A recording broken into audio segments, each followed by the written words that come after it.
So what's up mga kachupulo kay Bali, may share pala ako sa inyo. About to sa Gcash, no? So may nag-text sa akin from Gcash. Tapos nakalagay doon, you received for 5 from SS Calamity Assistance. Please check your Gcash balance or update via blah blah blah. Link, yun. So, legit kasi galing sa Gcash eh. Kasi kung makikita nyo, ayan.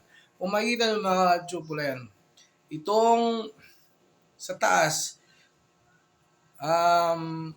you receive from BPI yan kasi nag-withdraw ako ng 10 piso. Ayan. Nag-withdraw ako ng 10 piso. Then, so itong next, ayan So yung next, ayan na yung you receive for 5 from Gcash nga, from SSD Calamity. So, nag-isip ako, bakit Gcash?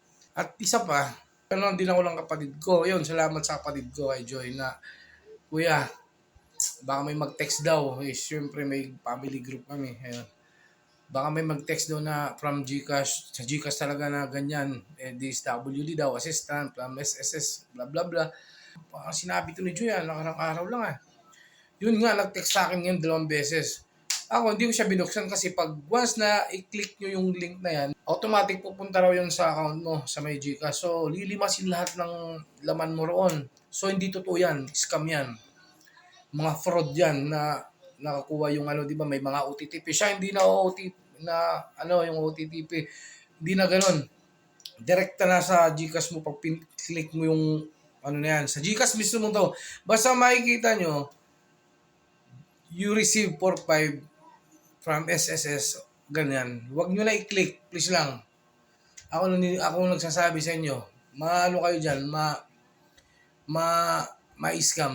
Ma-scam kayo dyan kasi buti na lang sinabi sa akin ng kapatid ko. Kung hindi sinabi sa akin, kasi, di ba, karamihan sa atin ngayon, wallet na is Gcash, di ba? Minsan di na nag-wallet, tapos, pero iba pa rin, may wallet, tapos may card, di ba? Nagka-card, nag-withdraw from Gcash. So, yun.